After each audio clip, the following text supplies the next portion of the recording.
Здравейте, сега ще ви покажа най-разхвърлената стая. Понеже утре обаче е 1 март, реших малко да подредя, но сега ще ви покажа откъде започвам. Чакайте, че не ми стига камерата. Първо, на това имам обувка на бюрото си. Там имам някакви дрехи. Ето там. Чакай да се дръпна. Имам тук някакви дрехи. Всичко е с краката нагоре. Ох, чакайте. Ето.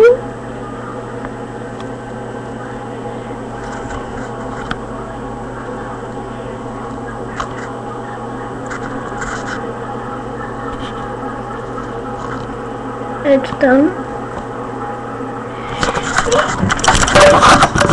И общо взето реших